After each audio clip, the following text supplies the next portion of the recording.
Thank you for joining us today. My name is Jean Fruth. I'm a Sony artisan based in San Francisco, California, and I am delighted to be part of Be Alpha Live. I'd like to tell you a little bit about my journey and then we'll get started.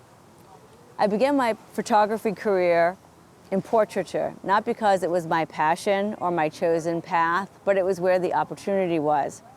I worked with two women in Northern California who had a thriving portrait business. Their work was beautiful. It was black and white, film, printed in their own darkroom. They did framing, and they were kind enough to take me under their wing and show me the way. At the same time, I was exploring different types of photography. I was taking classes and really just trying to find my path.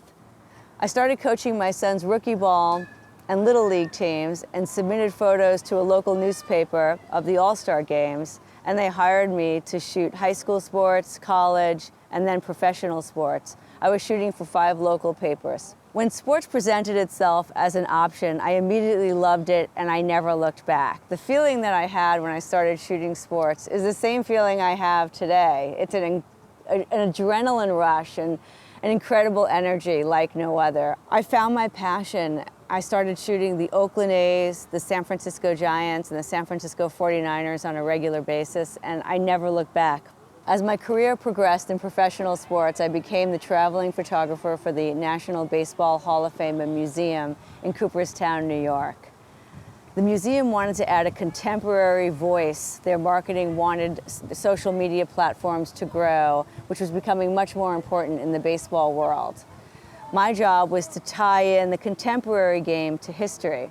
My role in projects ended up being far more reaching, contributing content across their social media platforms, creating photo essays for their website and images for museum exhibits, contributing to their permanent archives, portraits and special projects with Hall of Famers, and documenting their annual induction ceremony.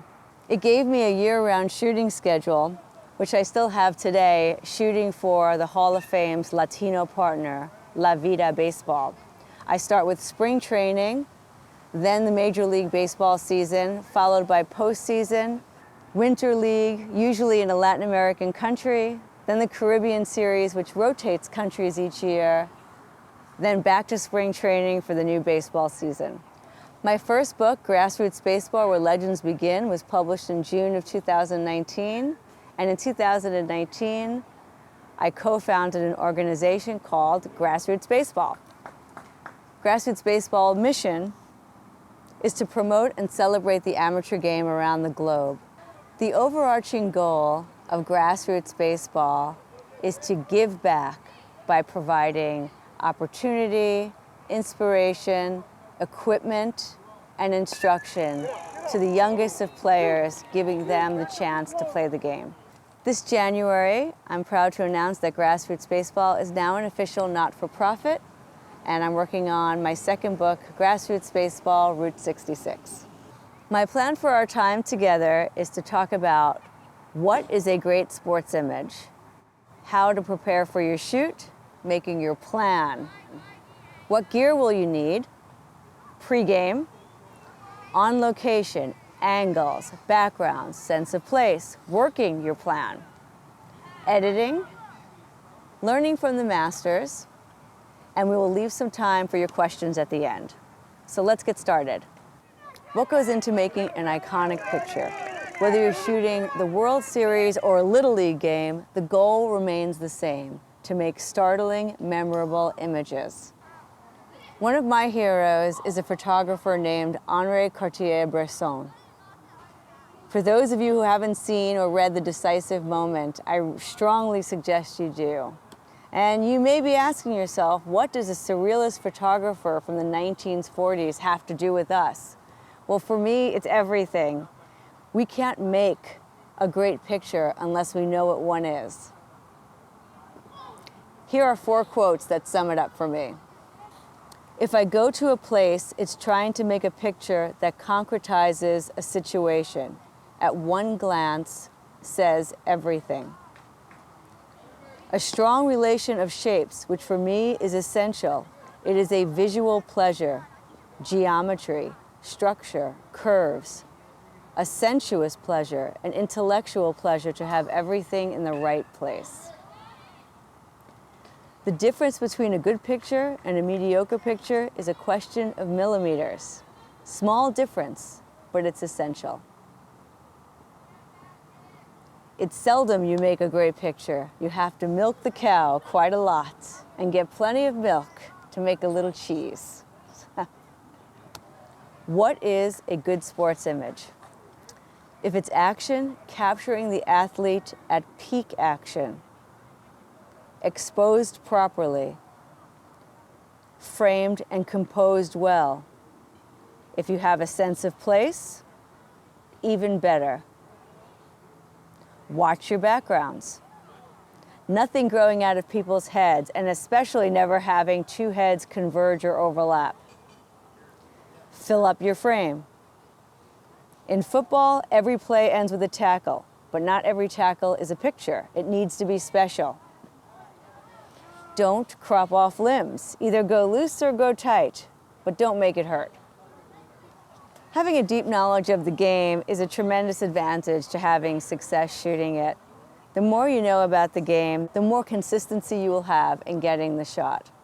Thinking about shooting, especially youth sports, but really any sport and any athlete, we're trying to make the athlete look heroic, right? Big and strong, and especially with youth, most important is to get that low angle. So going down low and getting them looking larger than life. And so always thinking about that. And it's great, especially with the A1 and the A9, having this screen to pull out so you can put the camera right on the ground. And the more you shoot the same team, the more success you will have. Team photographers have a great advantage as the athletes repeat themselves. And it doesn't matter which sport you are shooting, the same applies. If you're familiar with the athlete, you will see that they do the same thing every time. Astros shortstop Carlos Correa is a fun example of this. When he is turning a double play, he pirouettes as he throws the ball to first base, almost like a ballerina on her tiptoe.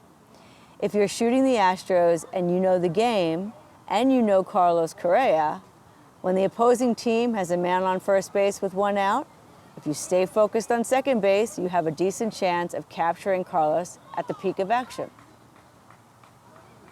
You learn which players have a pretty swing and from which side to shoot it. You know Didi Gregorius is fun in the dugout before the game and has a great smile. You know Johnny Cueto's follow-through after he pitches is a great look with his hair flying in every direction. You know that after a win, the Cleveland Indians' Francisco Lindor will leap into the air and high-five his teammates. No outs, man on second or third, you prepare for a play at the plate. Sungwon Oh's follow-through after delivering a pitch is dramatic. Washington Nationals shortstop Trey Turner tends to slide headfirst into home. Again, you can apply this to any sport, but become the expert in the sport you are shooting.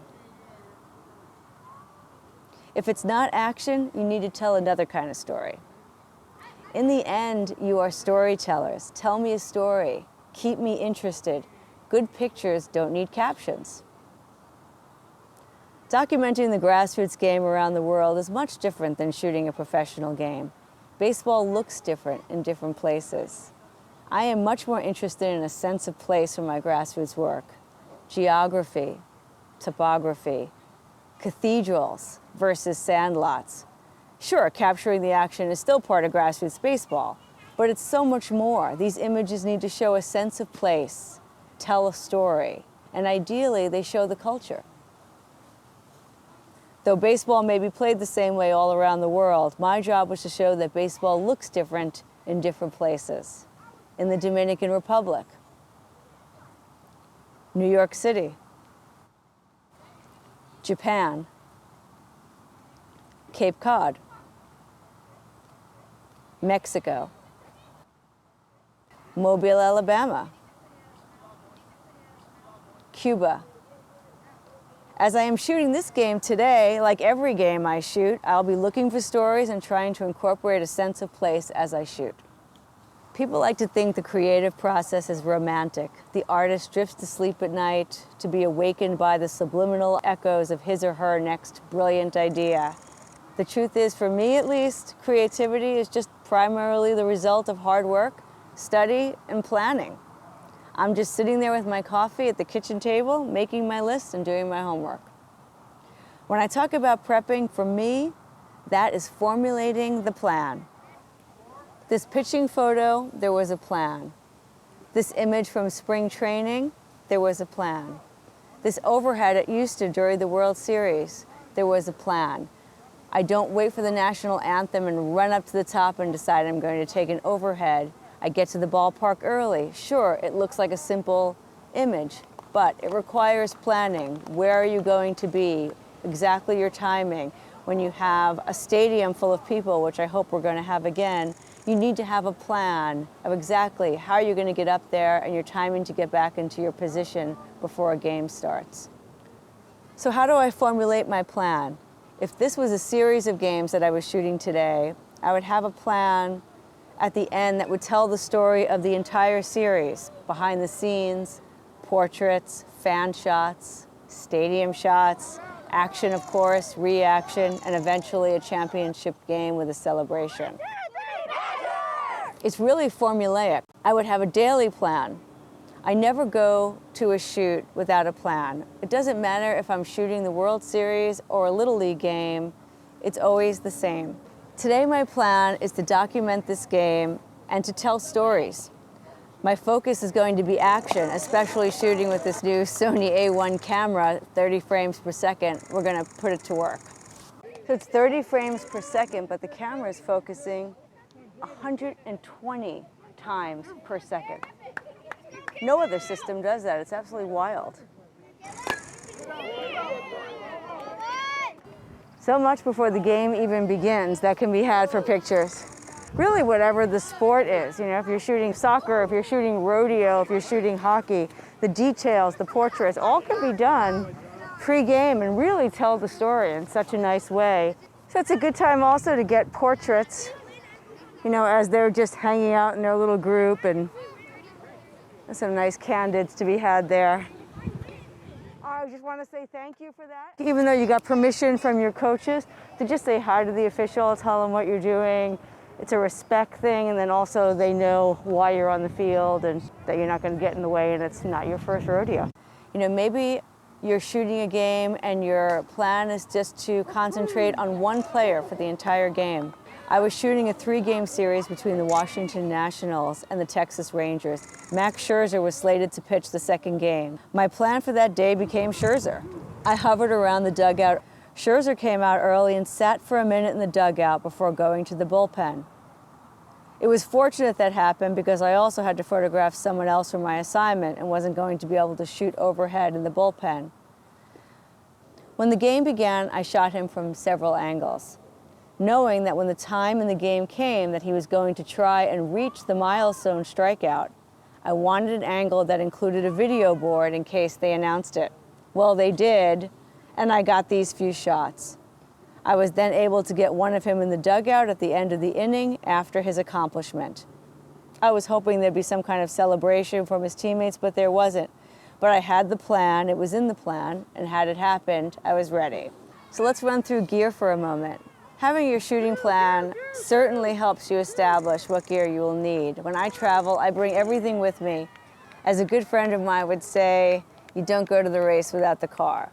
And though I bring everything with me on my trips, I don't bring everything to every shoot. So here is my basic shooting kit for today's game. The new Sony A1, the Sony A9 II. I'll be shooting with 3 primary lenses, a 400 2.8, a 70 to 200 2.8, and a 16 to 35 2.8. So the 400 is certainly a bit overpowering for this little field, but I think it can still make some nice shots. Even through the fence could be pretty. I also have with me the 12 to 24 f4. This lens makes beautiful stadium shots. Here is one of a very empty Dodger Stadium from this past season due to COVID.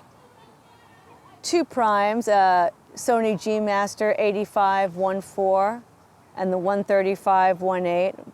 They're both fabulous portrait lenses, and I like bringing out a prime for pregame sometimes. Maybe my pregame plan is to take portraits as players are doing warm-ups or practice. It gives your images a different look with incredible image quality, generally wider apertures, and it forces me to think more about my shots, having to contemplate how to get the composition without a zoom. And it just gives your work a different look. I also have my 24-105 with me, f4.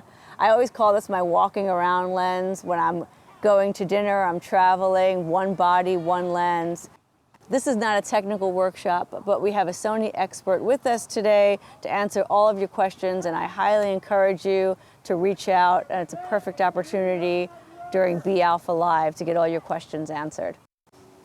Before the game, with a little bit of access, pictures can be made.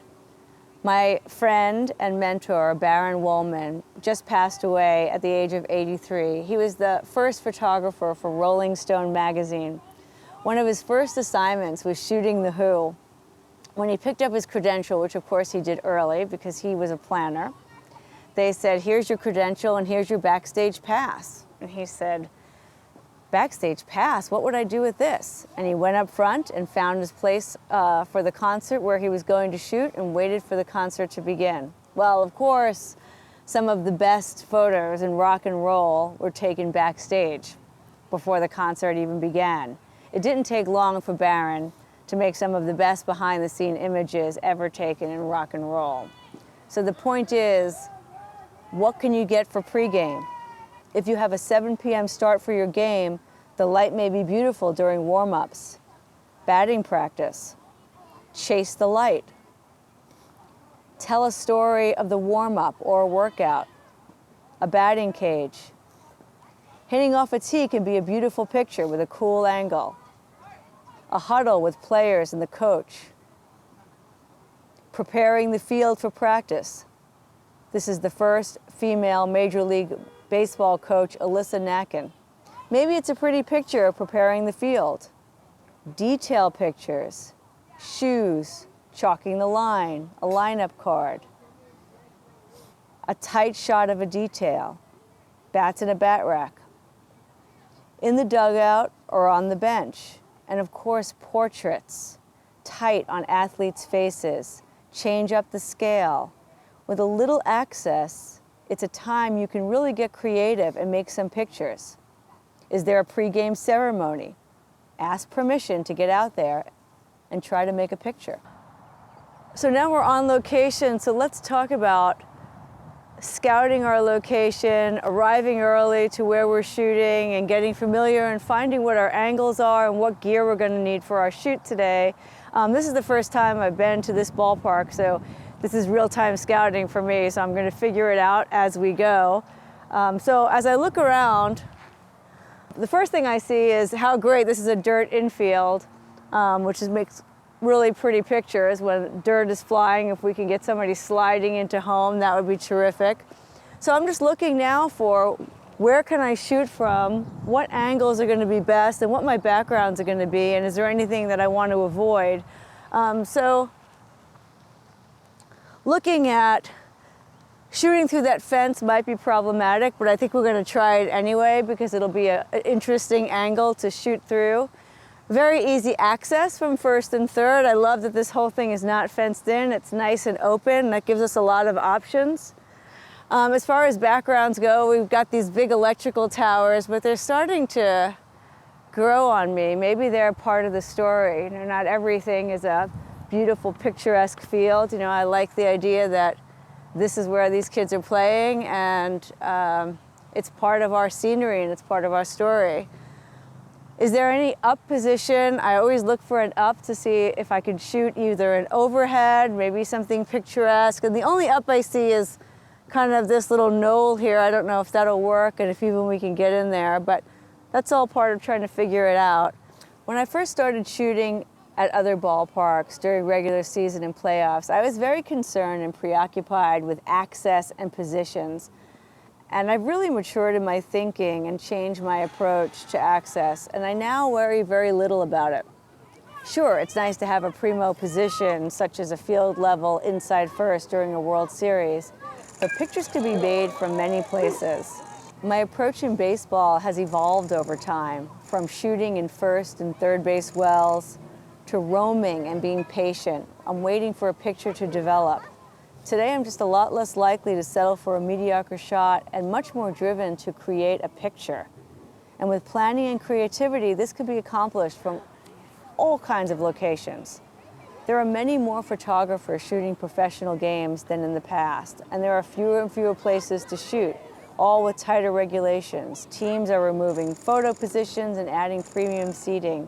During playoff games, photographers are all jammed in photo wells and making the same picture. I now have a much better understanding of just how difficult it is for the person deciding who gets what position. I am also just driven to create something different. At the end of the day, it's about trying to make a picture, an image that will resonate in people's mind long after they shut off their phones or close the book. Just something memorable. Whatever sport you are shooting, go to a place where you might be able to experiment with your angles and positions. Not many of us get to shoot the Olympics or a World Series. Definitely those moments in between that you can capture. A coach talking to a player, a moment of pause, where there's a picture in between. I'm just paying attention, and really it's in any sport. Like those quiet moments in between action. There's a lot there if you're paying attention. You know, an emotion, a reaction. I get just as excited shooting a youth game as I do a professional game. If there is a high school or a college that might give you some access, go to it. Forget about the who and worry about the what. Meaning, it doesn't matter who your subject is. Strive to make great pictures. Think about the sport you are shooting and what new angles you could try. Down the line, maybe from the outfield, through fences. Don't be afraid of fences. Chain link fences are in my life every day, and I'm not afraid to shoot through a fence and even show a little fence in my pictures. The up. Is there an up position? Up position could be really interesting for so many sports. If there's no fans in the stands, it takes care of that. You don't see it in the up position. It cleans up your background. It's great for celebration shots and huddles. The thought is, same old position, same old results. Take risks and try something new. So I like this angle through the fence. We'll get a little fence in the shot, but it could be really pretty if this kid slides into home.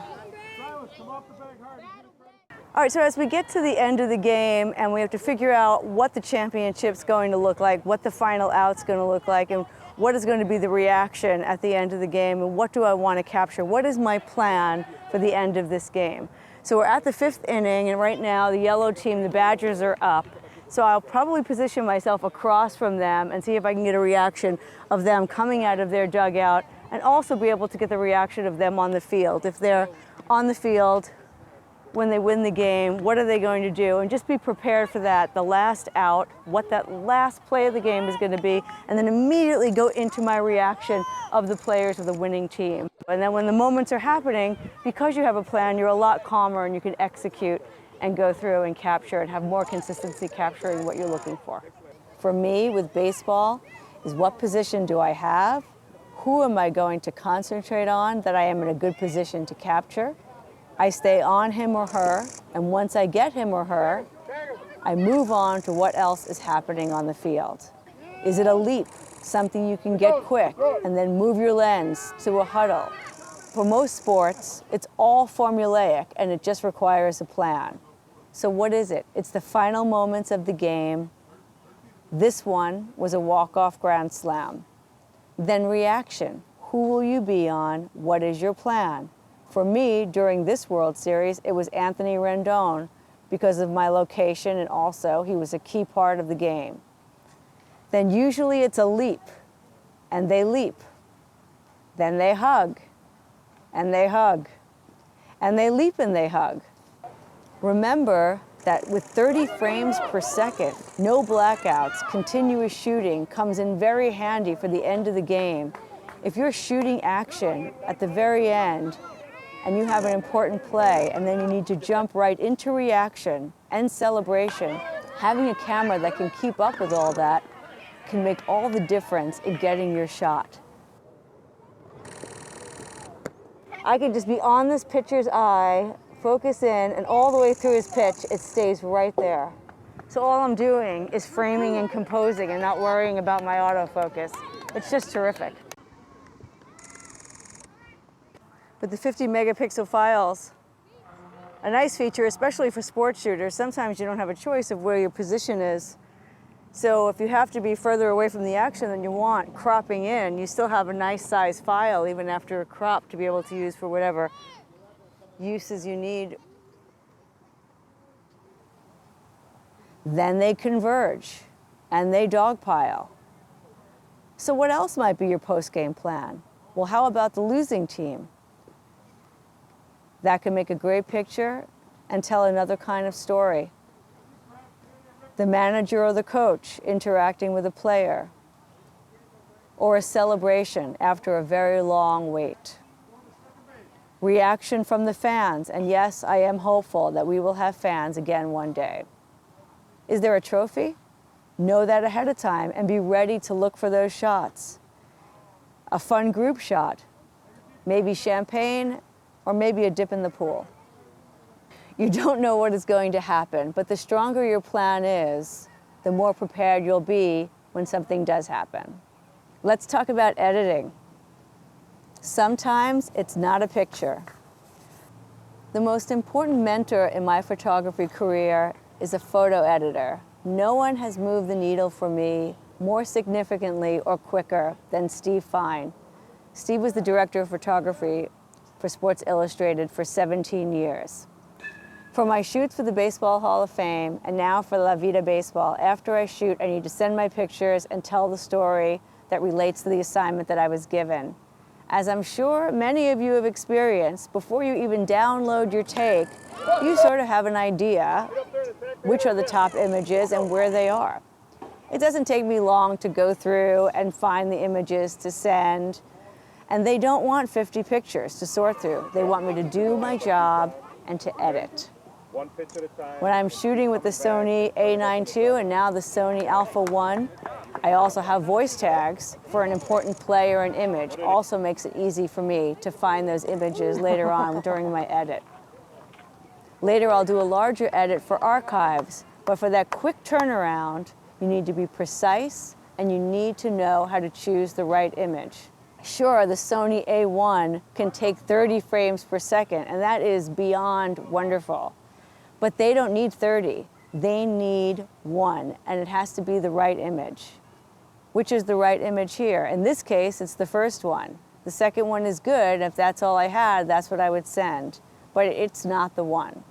Early in my career, I would send a client a folder of images. When they chose an image I didn't want to see published, I'd be disappointed. And Steve Fine would say, don't send it if you don't want them to run it. The tighter the edit, the better you will look as a photographer. There are rules you need to set for yourself if you want to get better. Rules of composition and content. Peak action. I learned what the right look was for a proper sports image. If you set the bar high for yourself, you will achieve your goals. Hockey needs a puck. Football running backs, their knees need to be high, feet need to be off the ground. If it's not the follow through to their swing in baseball, the ball needs to be in the frame, coming off the bat. If you're taking a wide angle of a stadium shot, your players need to be set and in position, not wandering around aimlessly. So make the rules for yourself and stick with them. Set the bar high for yourself.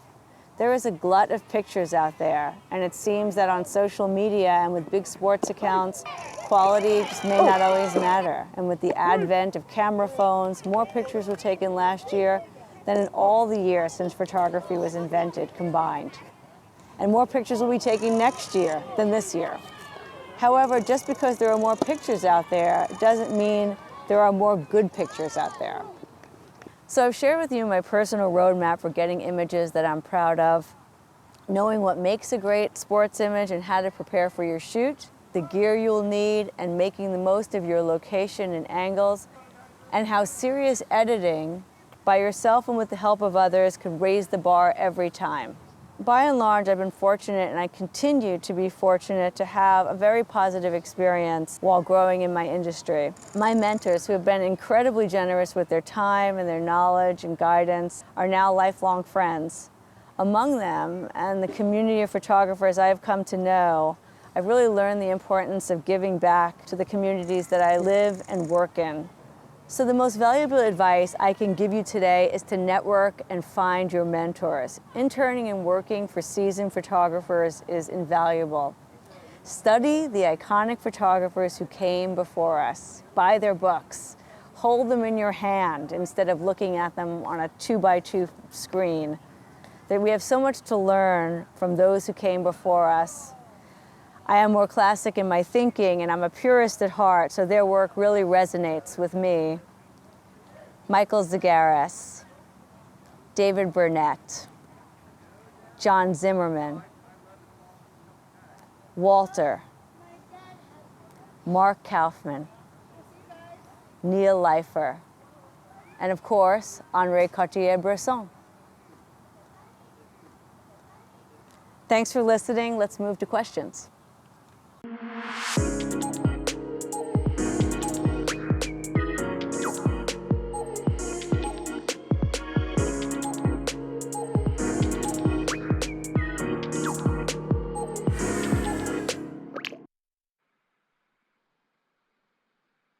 Hi, everyone. Welcome back. Many of us know that the world of high-stakes sports photography is incredibly competitive and many times associated with men, at least until recently, when great photographers who happen to be women have also made waves in this field. We have one such photographer and author with us today. She has broken a lot of barriers, has created some extraordinary imagery, as I'm sure you were able to see in the class we just watched, which was quite extraordinary.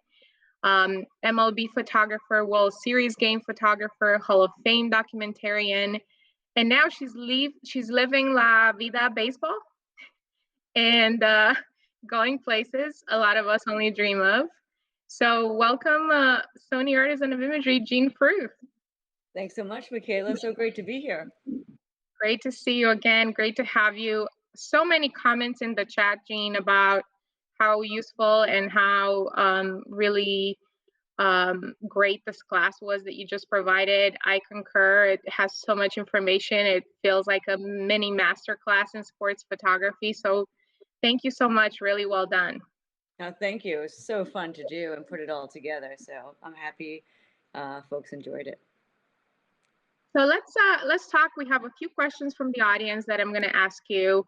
I want to start with a quick comment that you made and a point that you made in the class. You shot this class, the footage in LA at the baseball field with Jeff Berlin, and right after he and I were talking, and not only did he have a great time, but he was so impressed with your knowledge of the game. Like, he just kept saying to me, but she really, really knows the game. It's amazing how well she knows the game. And I thought that was really a great point that you made about sports photography in general. Knowing the game is actually making your photography better. How does that happen? How did it allow you to evolve your photography? Oh, it is. It's so important to know the game that you're shooting. The better you know the game, for sure, the more consistency you'll have in getting your shot and getting the results that you're looking for. And whether it's football or golf, there's all the inside information that makes. I mean, I talk to golf photographers, which I know very little about, and just hearing the tips they have and understanding the game, where to be, what location, what's going to happen next, anticipating what's going to happen. And if you don't know the game, there's no way you can anticipate. If it's football and it's third down and you don't know the game and what's going to happen, and they're going to throw the ball on third down, you can put yourself in the position to succeed if you know the game. And if you know the athletes that are playing that game, the more you shoot them, certainly the more consistency you're going to have in getting the shots, because great athletes repeat themselves. They do the same thing over and over again, whether it's a golf swing, throwing a ball, hitting a hockey puck, running. They run the same, they jump the same, they catch the same. So if you understand the sport and you know the athlete, you'll certainly have greater success in shooting it. Um, really, really well put. And I wanted to make sure we didn't go past that because I know that a lot of people think that it might be easier than it is. And it's a really, really great thing for them to know. You said in your class that a good sports image is capturing the athlete at peak action. Um, the Alpha 1, which you just shot for this, in very practical terms, what makes it the ideal camera to capture athletes at peak action? There are several features that you mentioned throughout the class, and I want to go through those so that people understand the intricacies or the nuances of why the camera is suitable for what you do. Sure. The Alpha One, I mean, shooting with it when I did that video, I mean, it really it blew me away. And the two things that stand out to me answering your question for sure on the top of my list is 30 frames per second. And anyone who's shooting any sport, having 30 frames per second at your disposal is a powerful tool, and you're going to have a much better chance, to capture the athlete at his peak moment. I mean, think about it. If you know, okay, something's coming, he's about to make a leap, and you can just start shooting just a little bit early, knowing that you have 30 frames per second. So your timing changes, right? If you have 10 frames per second, well, you have to be careful with when you're going to start that. But if you have 30 frames per second, you can start a little bit earlier, and that's going to allow you to have that opportunity to capture peak action on a more consistent basis. It's just an incredibly powerful tool. Do you need it all the time? No, but you need it for the action moments, and having it, is powerful. And pairing that with the autofocus, which is quite extraordinary. So this way you don't have to worry that anything will be out of focus, which is a danger in sports photography because of the movement. Sure. That probably makes a difference too. Yeah, so that's number two for me, and there's no particular order. 30 frames per second in autofocus. I don't have a number one and number two favorite with those. They're both equally important.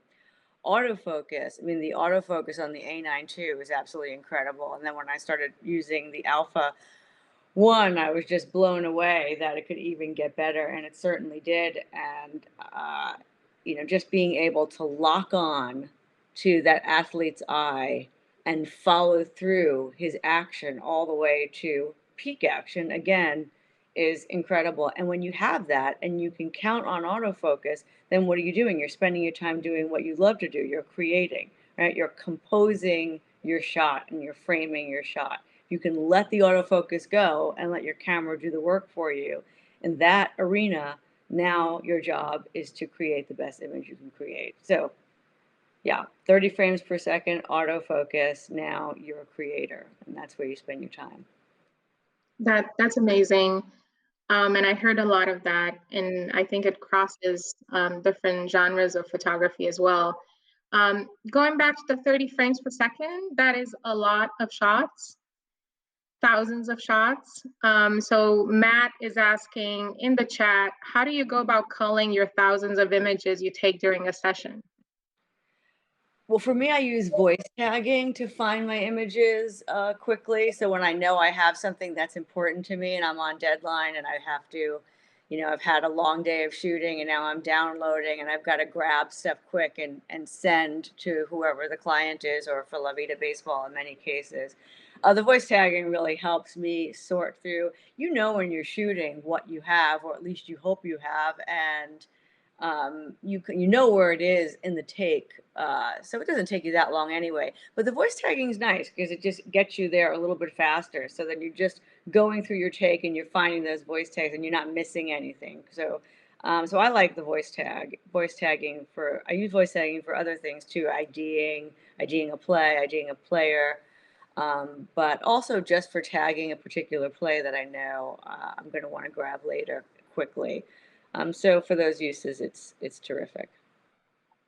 And I saw a question related to this earlier. I can't find the exact one right now, but the question was, how do you store all the data? Like, how do you manage all that data Yeah. that comes through? Yeah, it's a good question. And obviously, you're shooting now 30 frames per second, and you have these beautiful big files, and they take up space. So it's editing, first of all. So I go through and do an edit, but I do have a larger edit that I want to keep for archives. So there's a lot of images that I want to keep.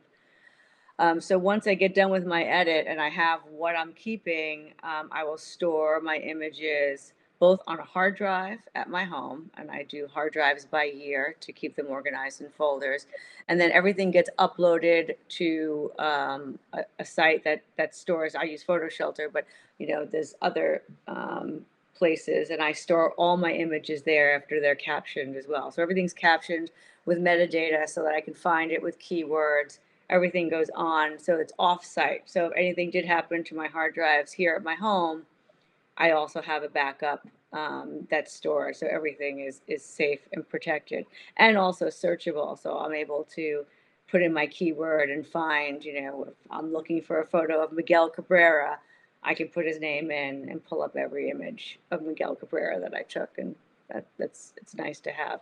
But it's just organizing the big files and having a system.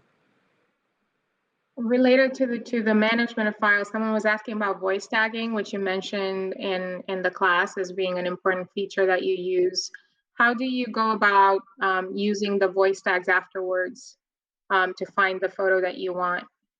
So the voice tag, I use Bridge, but you could use Lightroom, which most people use. But either way, you see the voice tag. The file is a different file, right? Because it's an audio file, so they pop out really easily, and you can search by audio file. So if you search by type of file, then all the audio files will be together. So then it's very easy to find those images. It takes a second, and you can pull them up, and then I star them, knowing that those are going. And then eventually, I don't need the audio anymore because then the image is, the metadata is attached, and then the audio file is no longer needed. I can delete it. Yeah. Let's talk a little bit about lenses. There are some questions here directly about lenses and some related to lenses and how you shoot. What lenses do you typically use, and do you always use manual? Yes, I always use manual, just because I want to have as much control over what I'm creating as possible. So manual is important to me, just for that reason. I like to add a little blur to my backgrounds with sports images, especially if the background is maybe not an attractive background, but mostly to have my subject pop. So my settings in manual help me control that more than maybe an automatic setting. The lenses that I use for every game, I use three of my main lenses is a 400 2.8, a 70 to 200 2.8, and then a wide angle, which is usually a 16 to 35 2.8.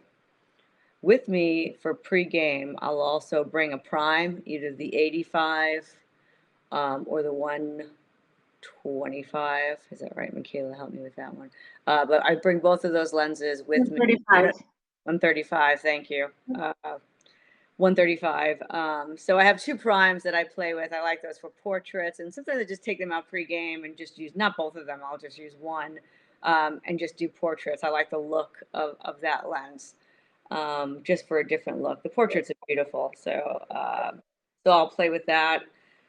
And that's my main kit, and then I have my 24 to 105, and I'll use that. I bring that with me because sometimes for the grassroots work, the Major League Baseball work, you usually don't need that lens. But for the grassroots work, sometimes that focal length could work better than another. So it's good to have that as a backup. If I'm shooting through a fence, but I'm close to the action, the 24 to 105 is sometimes a good solution for things like that. And then I also use it just for walking around when I just want one camera, one lens, one camera body, one lens. I was going to say it's a really nice walk around lens. A lot of people like it for that, and it's quite sharp. It's quite As sharp well. and it has a lot of versatility. Yeah. Do you have a favorite lens out of the ones that you mentioned? Oh, well, I'd say the 70 to 200 is a workhorse because it's so Yeah. fast, it's so terrific for sports, and it can do so much. And to go back to the Alpha One, that lens, like when I'm shooting my grassroots work, maybe I want to show a little more sense of place, so I want to shoot a little wider. Sometimes maybe that's a little too wide, but now with those big files, being able to crop in, you can even use it more. So the 70 to 200 is just such a great versatile lens. If somebody said you have to go shoot a game and you can only take one, which I hope they don't say to me, I don't know why they'd say that, but if they do, I would take the 70 to 200. And so related to the lenses specifically, and some of the ones that you mentioned are, some of our biggest lenses. Um, there was a comment earlier in the chat that said you must be a power lifter in order to carry all that gear, and I think that has changed a little bit, hasn't it? Oh, not a little. It's changed a lot. I mean, Yeah. my driver's license says I'm 5'4", but I can tell you that's stretching it, but I'm not the only one who maybe cheated a little bit on the driver's license. But I'm a pretty tiny person. I mean, the gear compared to gear in the past for sports shooters, this is a dream. I mean, when I'm shooting and I'm moving around a field, I have my 16 to 35 on one shoulder, my 70 to 200 on the other shoulder, and I have on a monopod my 400. And I can walk around, well, Jeff Berlin will tell you, but, I walk around the whole day with that, and I'm totally fine with it. The weight is incredible. It's so much lighter than what it used to be. It's actually more manageable than people think.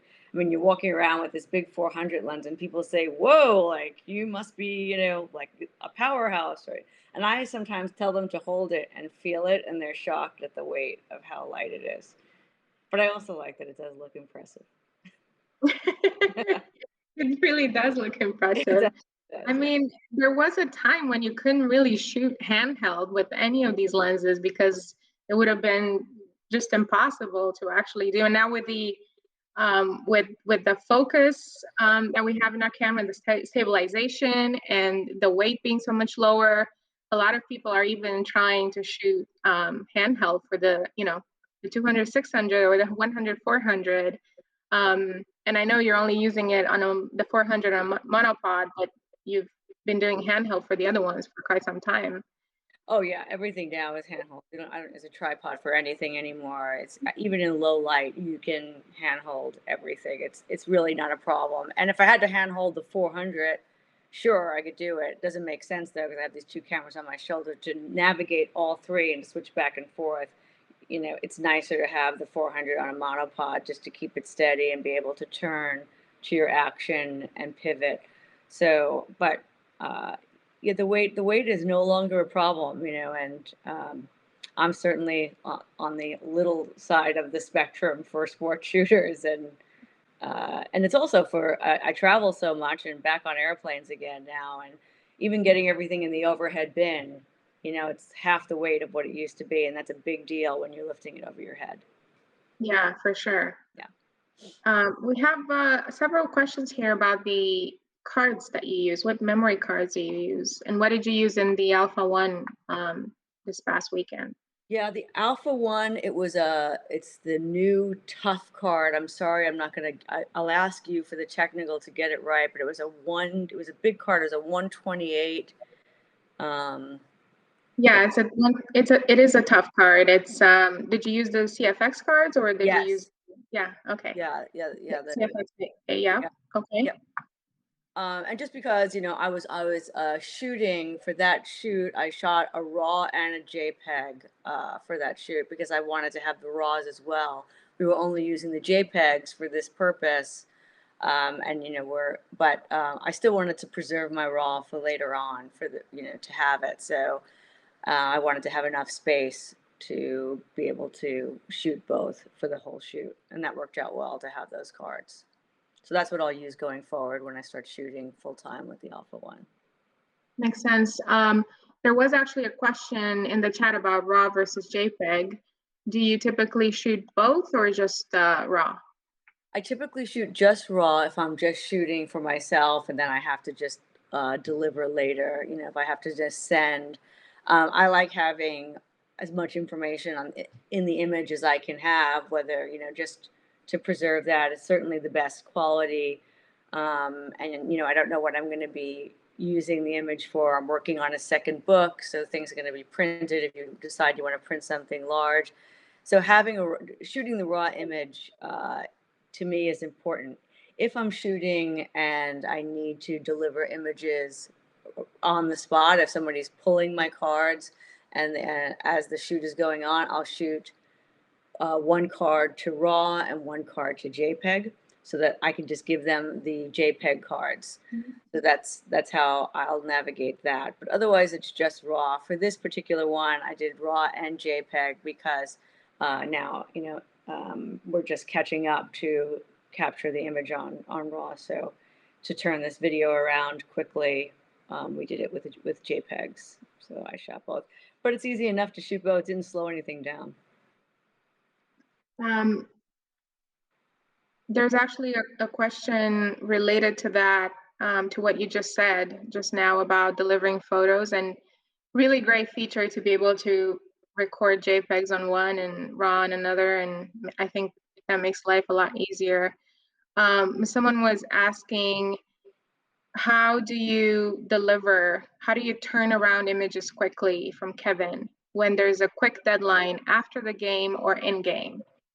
Yeah, so that's two different. So if it's in game and something important happens, or I capture something for Levita that they would like right away, let's say for social media and they want to get something out, then I'll send it to my phone and just send it to them so that's a big enough file for what they need for social media purposes. So there's other ways to do it too, which please ask. I know we have like a Sony expert, right, for questions too, because there's other ways to deliver these images, and I know the AP photographers are sending their images right to their editor as they shoot. Yeah. So when I'm shooting, I mean, I see the AP guys and the AP photographers are delivering that way, which is certainly possible. I don't need to use that feature, so I'll just send images like to a phone just for quick turnaround for social media purposes. Then at the end of the game, if I have my laptop and they want it right away, I just do a quick edit and send them that way to them. And I'll just send, all they need is JPEGs for that night. And then later, I will send Levita a full, a larger edit for their archives. And then that is when the metadata, I'll attach the metadata for the game and the keywords so that they can have it for their permanent archives, and then as well as my own. So you haven't used the FTP function just yet, like the AP guys have. Right. Yeah, but they use it all the time because I'm sitting right next to them, and so I know that they did it, and especially like during COVID, it turned out handy because they didn't have their editor. Their editor wasn't allowed like in the stadium, so their editor was at home, and they were just sending. And I know it worked great because I was sitting right next to them, so it was kind of fun to watch them, doing their job that way. So. And you mentioned our experts, the pro support team is all at the pro support booth. They're also in the chat sometimes to answer technical questions. So you're right. If someone has a deep technical question to have answered, they can definitely do that in the pro support booth. How many cards do you use per game?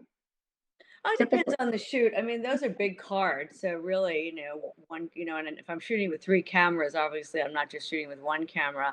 It's usually just one card. If I have to switch a card, I'll switch one if I feel like I'm shooting a lot with it just to be safe. I might go to a second card, but very seldom do I have to go to a second card.